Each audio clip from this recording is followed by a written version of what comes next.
ಮನೆ ಮನೆಗೆ ಪೊಲೀಸ್ ಅಂತ ಒಂದು ಏನು ನಮ್ಮದು ಹಳೆಯ ಬೀಟ್ ಸಿಸ್ಟಮ್ ಏನಿದೆ ಆ ಬೀಟ್ ಜೊತೆಗೆ ಆ ಬೀಟ್ ಪದ್ಧತಿ ಜೊತೆಗೆ ಇನ್ನೊಂದು ನಮ್ಮ ಮಾನ್ಯ ಗೃಹ ಮಂತ್ರಿಗಳು ಏನು ನಮ್ಮ ಇದಕ್ಕೆ ಕರ್ನಾಟಕ ಸರ್ಕಾರ ಒಂದು ಅವ್ರದ್ದು ಪ್ರೋಗ್ರಾಮ್ ಇದು, ಆ ಪ್ರೋಗ್ರಾಮ್ ಪ್ರಕಾರ ಇನ್ನಷ್ಟು ಜಾಸ್ತಿ ನಾವು ಜನರ ಜೊತೆಗೆ ಸ್ಪಂದನ ಮಾಡಬೇಕು, ಮನೆಗೆ ಹೋಗ್ಬಿಟ್ಟು ಅವರ ಸಮಸ್ಯೆಗಳನ್ನು ನಾವು ಆಲಿಸಬೇಕು, ತಿಳ್ಕೋಬೇಕು, ಕೇಳಬೇಕು ಅಂತ ಒಂದು ಉದ್ದೇಶ ಇದೆ.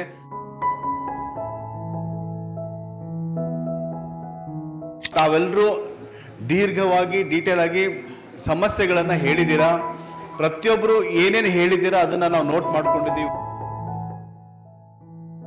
ಈಕ್ವಾಲಿಟಿ, ಡಿಗ್ನಿಟಿ ಮತ್ತು ಜಸ್ಟಿಸ್ ಪೊಲೀಸ್ ಇಲಾಖೆಯಲ್ಲಿ ಈ 3 ಅಂಶಗಳನ್ನು ಇಟ್ಕೊಂಡ್ಬಿಟ್ಟು ನಾವು ಕಾರ್ಯವನ್ನು ನಿರ್ವಹಿಸ್ತಾ ಇದ್ದೀವಿ.